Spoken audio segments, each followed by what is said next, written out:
Assalamualaikum warahmatullahi wabarakatuh. Perkenalkan, nama saya Nazifa Rahana, kelas 11 JC, nomor absen 18. Di sini saya akan mempresentasikan lapisan transportasi. Jaringan data dan internet mendukung jaringan manusia dengan menyediakan komunikasi yang andal antara orang-orang. Pada satu perangkat, orang dapat menggunakan beberapa aplikasi dan layanan seperti email, web, dan pesan instan untuk mengirim pesan atau mengambil informasi. Aplikasi seperti klien email, browser web, dan klien pesan instan memungkinkan orang untuk menggunakan komputer dan jaringan untuk mengirim pesan dan menemukan informasi. Data dari masing-masing aplikasi ini dikemas, diangkut, dan dikirim ke aplikasi yang sesuai pada perangkat tujuan. Proses yang dijelaskan dalam lapisan transport OSI menerima data dari lapisan aplikasi dan mempersiapkannya untuk menangani di lapisan jaringan. Lapisan transport menyiapkan data untuk transmisi di seluruh jaringan. Komputer sumber berkomunikasi dengan komputer penerima memutuskan untuk mencegah data menjadi beberapa segmen, bagaimana memastikan tidak ada segmen yang hilang, dan bagaimana memverifikasi semua segmen yang tiba. Ketika berpikir tentang lapisan transportasi, pikirkan departemen pengiriman mempersiapkan satu pesanan beberapa paket untuk pengiriman. Lapisan transport juga mencakup fungsi-fungsi ini, memungkinkan beberapa aplikasi seperti email dan jejaring sosial untuk berkomunikasi melalui jaringan pada saat yang sama pada satu perangkat, memastikan bahwa jika diperlukan semua data diterima dengan andal dan agar aplikasi yang benar, menggunakan mekanisme penanganan kesalahan. Lapisan transport menyediakan metode pengiriman data di seluruh jaringan dengan cara yang memastikan data dapat disatukan kembali dengan benar. Di ujung penerima, lapisan transport menyediakan segmentasi data dan kontrol yang diperlukan untuk memasang kembali segmen ini ke dalam berbagai aliran komunikasi. Dalam TCP/IP, proses segmentasi dan pemasangan kembali ini dapat dicapai dengan menggunakan dua protokol lapisan transport yang sangat berbeda. Transport Control Protocol (TCP) dan User Datagram Protocol (UDP). Tanggung jawab utama protokol lapisan transport adalah melacak komunikasi individu antara aplikasi pada host sumber dan tujuan, segmentasi data untuk pengelolaan dan pemasangan kembali data tersegmentasi ke dalam aliran data aplikasi di tujuan, mengidentifikasi aplikasi yang tepat untuk setiap aliran komunikasi. Yang pertama ada transportasi dasar. Lapisan transportasi bertanggung jawab untuk membangun sesi komunikasi sementara antara dua aplikasi dan mengirimkan data di antara mereka. Aplikasi menghasilkan data yang dikirim dari aplikasi pada host sumber ke aplikasi pada host tujuan.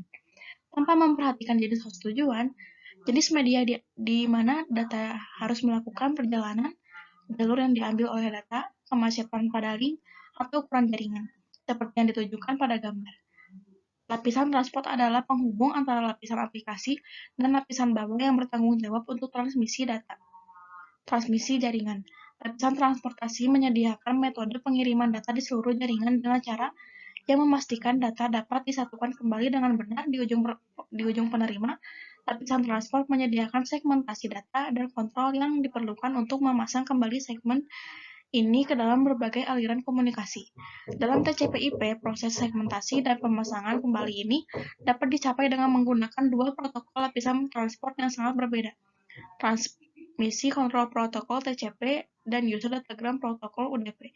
Tanggung jawab utama protokol lapisan transportasi adalah melacak komunikasi individu antara aplikasi pada host sumber dan tujuan, segmentasi data untuk pengelolaan dan pemasangan kembali data tersegmentasi ke dalam aliran data aplikasi, ketujuan mengidentifikasi aplikasi yang tepat untuk setiap aliran komunikasi. Melacak percakapan individu.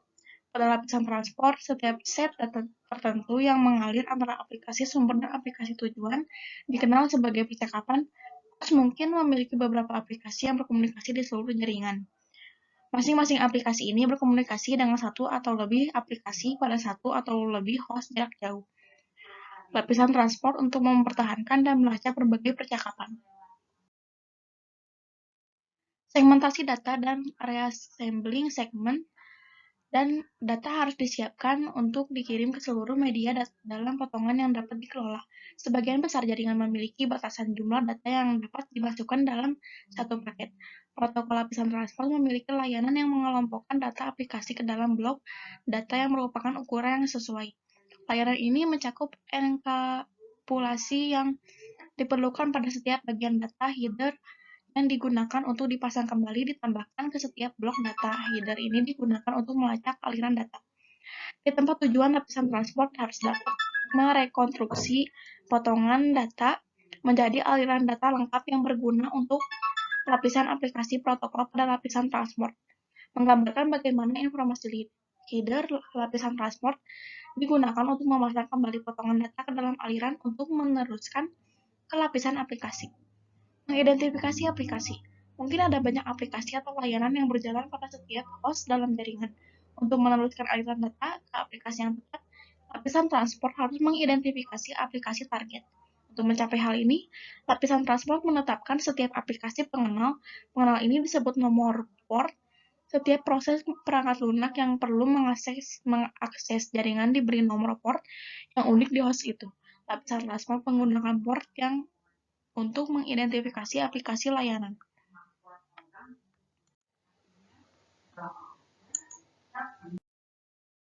Segmentasi data dan reasoning. Multiplexing percakapan. Mengirim beberapa jenis data, misalnya video streaming, di seluruh jaringan sebagai satu aliran komunikasi. Menggunakan sebuah bandwidth yang digunakan yang tersedia dan mencegah komunikasi lain terjadi pada saat yang bersamaan. Membuat pemulihan kesalahan dan transmisi ulang data yang rusak sulit. Angka tersebut menunjukkan data menjadi potongan yang lebih kecil memungkinkan banyak komunikasi yang berbeda. Untuk diselingi multiplexed pada jaringan yang sama, segmentasi data dengan protokol lapisan menyediakan sarana untuk mengirim dan menerima data saat menjalankan beberapa aplikasi. Untuk mengidentifikasi setiap segmen data, lapisan transport menambahkan segmen header yang berisi data biner. Header ini berisi bidang bit. Ini adalah nilai-nilai di bidang ini yang memungkinkan protokol lapisan transportasi yang berbeda untuk melakukan fungsi yang berbeda dalam mengelola komunikasi data. Lapisan transport juga bertanggung jawab untuk mengelola persyaratan keandalan percakapan. Aplikasi yang berbeda memiliki persyaratan keandalan transportasi yang berbeda. IP hanya berkaitan dengan struktur, pengalamatan, dan perutaian paket. Lapisan transport juga bertanggung jawab untuk mengelola persyaratan keandalan percakapan. Aplikasi yang berbeda memiliki persyaratan keandalan transportasi yang berbeda. IP hanya berkaitan dengan struktur, pengalamatan, dan perutaian paket. IP tidak menentukan bagaimana pengiriman atau transportasi paket berlangsung. Protokol transportasi menentukan cara mentransfer pesan antar host. TCP/IP menyediakan dua protokol lapisan transport, Transmission Control Protocol (TCP) dan User Datagram Protocol (UDP), seperti yang ditunjukkan pada gambar. IP menggunakan protokol transportasi ini untuk memungkinkan host berkomunikasi dan mentransfer data. TCP dianggap sebagai protokol lapisan transportasi berfitur lengkap yang andal, yang memastikan bahwa semua data tiba-tiba di tujuan.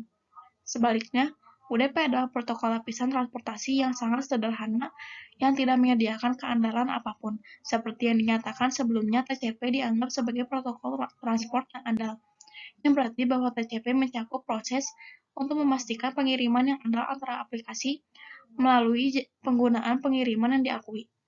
Transportasi TCP yang di analog dengan mengirim paket yang dilacak dari sumber ke tujuan.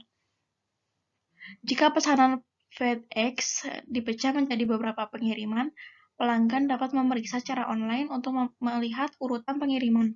Dengan TCP, 3 operasi dasar keandalan adalah melacak segmen data yang ditransmisikan, mengakui data yang diterima, mengirimkan kembali data yang tidak diakui. Sementara fungsi keandalan TCP memberikan komunikasi yang lebih kuat antara aplikasi. Sementara fungsi keandalan TCP memberikan komunikasi yang lebih kuat antara aplikasi. Mereka juga dikenakan overhead tambahan dan kemungkinan keterlambatan dalam transmisi. Ada trade-off antara nilai keandalan dan beban yang ditetapkan pada sumber daya jaringan, memaksakan overheat untuk memastikan keandalan untuk beberapa aplikasi dapat mengurangi kegunaan aplikasi dan bahkan dapat merugikan aplikasi. Dalam kasus seperti itu, UDP adalah protokol transportasi yang lebih baik. UDP hanya menyediakan fungsi dasar untuk memberikan segmen data antara aplikasi yang sesuai. Dengan sangat sedikit overheat dan pengecekan data, UDP dikenal sebagai protokol pengiriman upaya terbaik. Dalam konteks jaringan, pengiriman upaya tersebut disebut tidak dapat diandalkan karena tidak ada pengakuan bahwa data diterima di tempat tujuan. Dengan UDP, tidak ada proses lapisan transport yang menginformasikan pengirim jika pengiriman berhasil telah terjadi. TCP dan UDP adalah protokol transportasi yang valid, tergantung pada persyaratan aplikasi, baik satu atau kadang-kadang keduanya. Protokol transportasi ini dapat digunakan. Pengembang aplikasi harus memilih jenis protokol transportasi mana yang sesuai berdasarkan persyaratan aplikasi. Untuk beberapa aplikasi, segmen harus tiba dalam urutan yang sangat spesifik untuk diproses dengan sukses. Dengan aplikasi lain, semua data harus sepenuhnya diterima sebelum salah satu dari itu dianggap berguna. Dalam kedua kasus ini, TCP digunakan sebagai protokol transportasi, misalnya aplikasi seperti database, browser web, dan klien email, mengharuskan semua data yang dikirim tiba di tujuan dalam kondisi aslinya. Setiap data yang hilang dapat menyebabkan komunikasi yang rusak, yang tidak lengkap atau tidak dibaca. Oleh karena itu, aplikasi ini dirancang untuk menggunakan TCP. Overheat jaringan tambahan dianggap diperlukan untuk aplikasi ini. Radio internet adalah contoh lain dari aplikasi yang menggunakan UDP. Jika beberapa pesan hilang selama perjalanannya melalui jaringan, itu tidak dikirim kembali. Jika beberapa paket terlewatkan, pendengar mungkin mendengar sedikit istirahat dalam suara. Jika TCP digunakan dalam paket aplikasi, yang hilang di benci transmisi akan berhenti untuk menerimanya dan gangguan akan lebih terlihat. Transmission Control Protocol TCP. TCP awalnya dijelaskan dalam RFC 793 selain mendukung fungsi dasar segmentasi dan pemasangan kembali TCP seperti yang ditunjukkan pada gambar, juga menyediakan percakapan berorientasi koneksi dengan membuat sesi pengiriman yang andal, rekonstruksi data yang dipesan ke kontrol aliran. Pengiriman yang andal, TCP dapat menerapkan metode untuk memastikan pengiriman data yang andal. Dalam istilah jaringan, keandalan berarti memastikan bahwa setiap bagian data yang dikirim sumber tiba di tujuan. Untuk berbagai alasan, adalah mungkin untuk sepotong data menjadi rusak atau hilang sepenuhnya. Seperti yang ditransmisikan melalui jaringan, TCP dapat memastikan bahwa semua bagian mencapai tujuan mereka dengan memiliki perangkat sumber transmisi ulang data yang hilang atau rusak. Pengiriman pesanan yang sama, karena jaringan dapat menyediakan beberapa route yang dapat memiliki kecepatan transmisi yang berbeda. Data dapat tiba dalam urutan yang salah. Dengan penomodanan dan sequencing segmen, TCP dapat memastikan bahwa segmen ini dipasang kembali ke dalam urutan yang tepat. Kontrol alur. Pas jaringan memiliki sumber daya yang terbatas, seperti memori atau bandwidth, ketika TCP menyadari bahwa sumber daya ini terlalu banyak, ia dapat meminta agar aplikasi pengirim mengurangi laju aliran data. Hal ini dilakukan oleh TCP, mengatur jumlah data yang dikirimkan sumbernya. Kontrol aliran dapat mencegah hilangnya segmen pada jaringan dan menghindari kebutuhan untuk transmisi ulang. Setelah TCP menetapkan sesi, kemudian dapat melacak percakapan dalam sesi itu, karena kemampuan TCP untuk melacak percakapan yang sebenarnya. Itu dianggap sebagai protokol stateful. Protokol kenegaraan adalah protokol yang melacak keadaan sesi komunikasi. Misalnya ketika data ditransmisikan menggunakan TCP, pengirim mengharapkan tujuan untuk mengakui bahwa ia telah menerima data. TCP melacak informasi mana yang telah dikirim dan informasi mana yang telah diakui. Jika data tidak diakui, pengirim menganggap data tiba-tiba dan mengirimnya kembali. Sesi kenegaraan dimulai dengan pembentukan sesi dan berakhir ketika sesi ditutup dengan penghentian sesi. Catatan menjaga informasi negara ini membutuhkan sumber daya yang tidak diperlukan untuk protokol. TCP dikarenakan overheat tambahan untuk mendapatkan fungsi-fungsi ini seperti yang ditunjukkan pada gambar. Setiap segmen TCP memiliki 20 bit overhead di header merangkum data lapisan aplikasi. Ini jauh lebih dari segmen UDP, yang hanya memiliki 8 bit overhead. Overhead tambahan meliputi nomor urut 32 bit digunakan untuk tujuan pengumpulan kembali data. Nomor pengakuan 32 bit menunjukkan data yang telah diterima. Panjang header 4 bit dikenal sebagai data offset menunjukkan panjang header segmen TCP. Reserved 6 bit bidang ini disediakan untuk masa depan. Control bit 6 bit termasuk kode bit atau bendera yang menunjukkan tujuan dan fungsi segmen TCP. Ukuran jendela 16 bit menunjukkan jumlah segmen yang dapat diterima pada satu waktu. Checksum 16 bit digunakan untuk pemeriksaan kesalahan header dan data segmen. Mendesak 16 bit menunjukkan jika data mendesak. Contohnya, aplikasi yang menggunakan TCP adalah browser web, email, dan transfer file. Protokol datagram pengguna UDP. UDP dianggap sebagai protokol transportasi upaya terbaik, dijelaskan dalam RFC 768. UDP adalah protokol transportasi ringan yang menawarkan segmentasi data yang sama dan dipasang kembali seperti TCP. Tetapi tanpa keandalan TCP dan kontrol aliran, UDP adalah protokol yang sederhana yang biasanya dijelaskan dalam hal apa yang tidak dilakukannya dibandingkan dengan TCP. Seperti yang ditunjukkan pada gambar. Fitur berikut menggambarkan UDP. UDP tidak dapat membuat koneksi antara host sebelum data dapat dikirim dan diterima. Pengiriman yang tidak dapat diandalkan. UDP tidak menyediakan layanan untuk memastikan bahwa data akan dikirimkan dengan andal. Tidak ada proses dalam UDP untuk memiliki pengirim mengirimkan kembali data yang hilang atau rusak. Tidak ada rekonstruksi data yang dipesan. Kadang-kadang data diterima dalam urutan yang berbeda dari yang dikirim. UDP tidak menyediakan mekanisme apapun untuk memasang kembali data dalam urutan aslinya. Data hanya dikirim ke aplikasi agar tiba. Tidak ada kontrol aliran, tidak ada mekanisme dalam UDP untuk mengontrol jumlah data yang dikirimkan oleh sumber untuk menghindari membajiri perangkat tujuan. Sumber mengirimkan data jika sumber daya pada host tujuan menjadi terlalu banyak.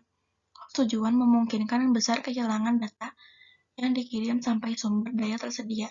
Tidak seperti TCP, dengan UDP tidak ada mekanisme untuk transmisi ulang otomatis dapat data yang dijatuhkannya.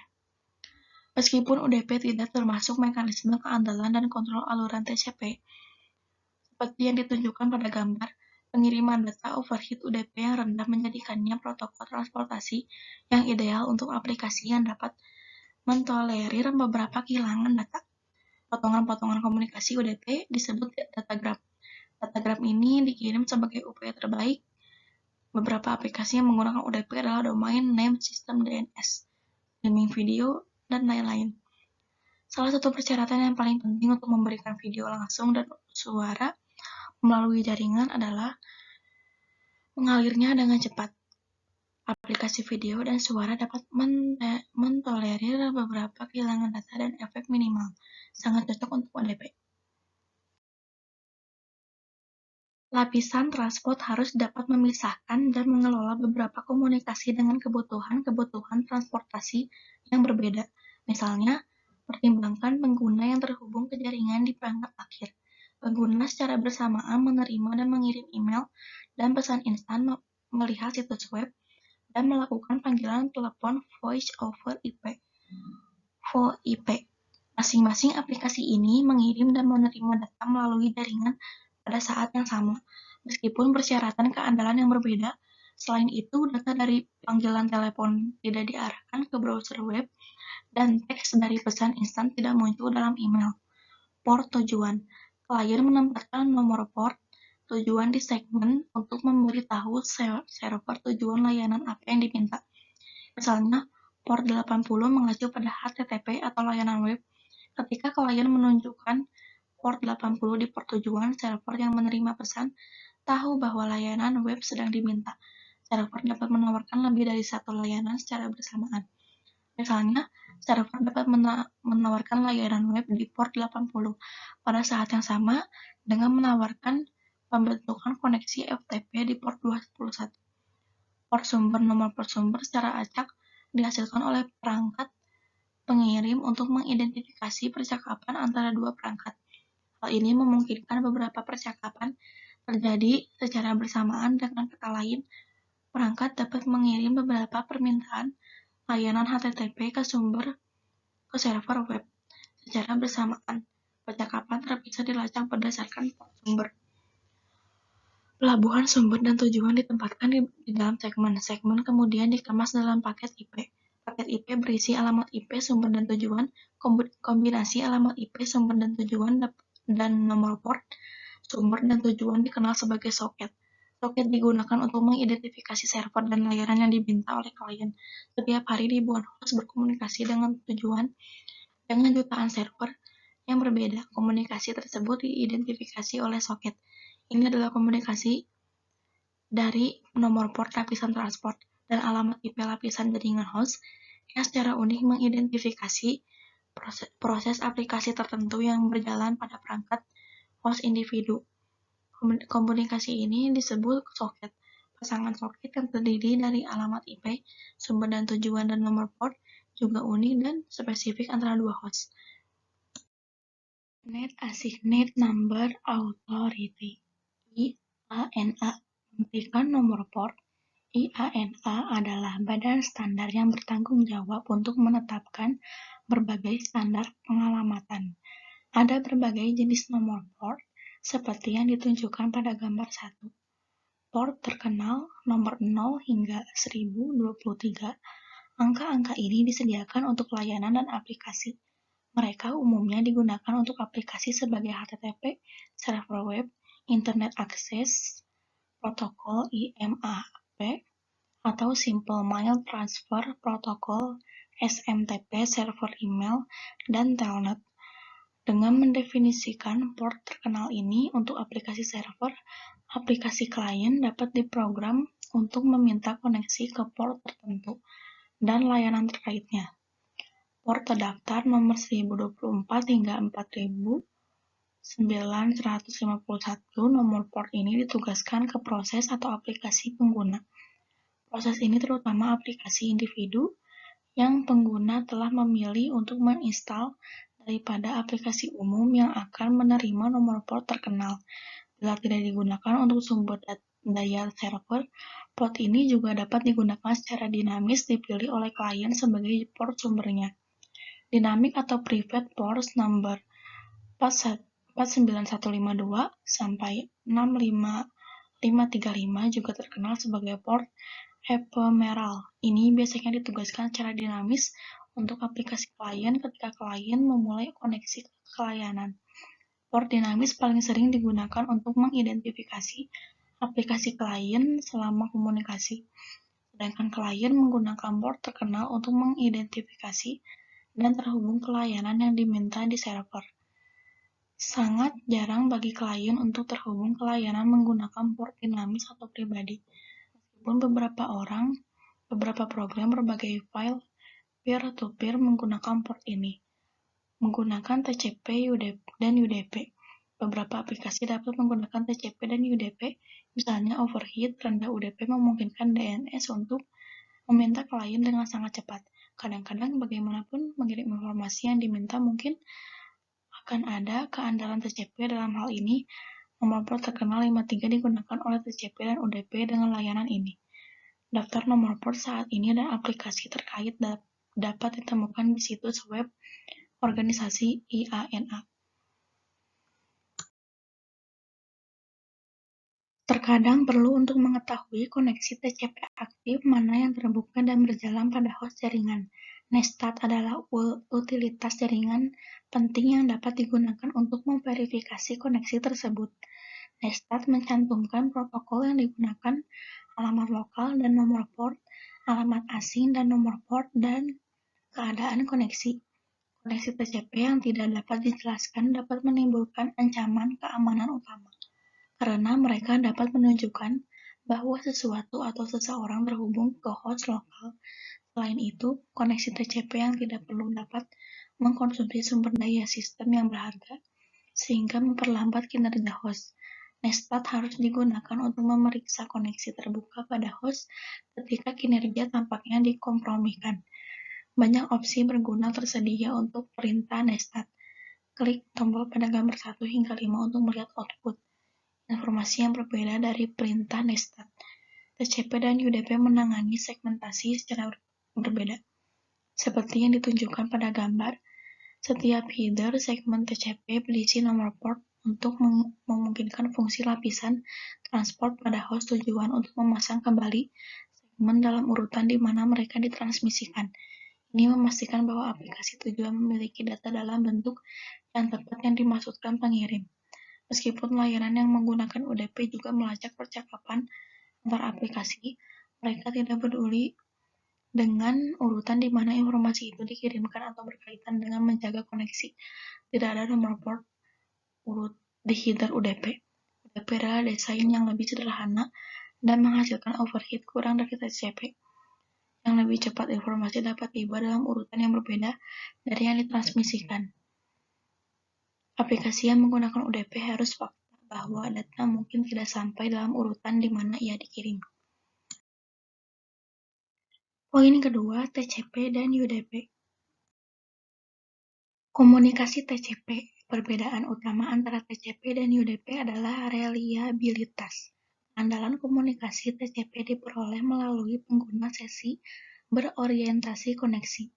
Sebelum host menggunakan TCP mengirimkan data ke host lain, TCP memulai proses untuk membuat koneksi dengan tujuan. Koneksi yang megah ini memungkinkan pelacakan sesi atau aliran koneksi komunikasi antara host. Proses ini memastikan bahwa setiap host menyadari dan siap untuk aliran komunikasi. Percakapan TCP membutuhkan pembentukan sesi antara host di kedua arah. Seperti yang ditunjukkan dalam animasi, setiap proses aplikasi yang berjalan di server dikonfigurasi untuk menggunakan nomor port, baik secara default atau manual, oleh administrator sistem. Server individual tidak dapat memiliki dua layanan yang ditetapkan ke nomor port yang sama dalam layanan lapisan transport yang sama. Host yang menjalankan aplikasi server web dan aplikasi transfer file tidak dapat dikonfigurasi untuk menggunakan port yang sama. Misalnya, port TCP 8080, aplikasi server aktif yang ditugaskan ke port tertentu dianggap terbuka, yang berarti bahwa lapisan transport menerima dan memproses segmen yang ditujukan ke port tersebut. Setiap permintaan klien yang masuk yang ditujukan ke soket yang benar diterima dan data diteruskan ke aplikasi server. Mungkin ada banyak port simultan yang terbuka di server. Satu untuk setiap aplikasi server aktif adalah umum bagi server untuk menyediakan lebih dari satu layanan pada saat yang sama, seperti server web dan server FTP. Host melacak setiap segmen data dalam sesi dan bertukar informasi tentang data apa yang diterima menggunakan informasi di header TCP. TCP adalah protokol full duplex, di mana setiap koneksi mewakili dua aliran komunikasi atau arah atau sesi. Untuk membangun koneksi, tuan rumah melakukan jabat tangan tiga arah. Tombol kontrol di header TCP menunjukkan kemajuan dan status koneksi. Jabat tangan tiga arah menetapkan bahwa perangkat tujuan hadir di jaringan, memverifikasi bahwa perangkat tujuan memiliki layanan aktif dan penerima permintaan pada nomor port tujuan yang ingin digunakan klien awal untuk sesi. Menginformasikan perangkat tujuan bahwa klien sumber bermaksud untuk membuat sesi komunikasi pada nomor port tersebut. Dalam koneksi TCP, klien host menetapkan koneksi dengan server 3 langkah dan pembentukan koneksi TCP adalah langkah 1, klien yang memulai meminta sesi komunikasi klien ke server dengan server. Langkah 2, server mengakui sesi komunikasi klien to server dan meminta sesi komunikasi server ke klien. Langkah 3, klien yang memulai mengakui sesi komunikasi server ke klien. Komunikasi UDP seperti TCP, komunikasi klien atau server dimulai oleh aplikasi klien yang meminta data dari proses server. Proses klien UDP secara acak memilih nomor port dari rentang nomor port dinamis dan menggunakan ini sebagai port sumber untuk percakapan. Port tujuan biasanya adalah nomor port terkenal atau terdaftar yang ditugaskan ke proses server. Nomor port sumber acak juga membantu keamanan. Jika ada pola yang dapat diprediksi untuk pemilihan port tujuan, penyusup dapat lebih mudah mensimulasikan akses ke klien dengan mencoba terhubung ke nomor port yang kemungkinan besar akan terbuka. Sekian penjelasan dari saya. Terima kasih. Wassalamualaikum warahmatullahi wabarakatuh.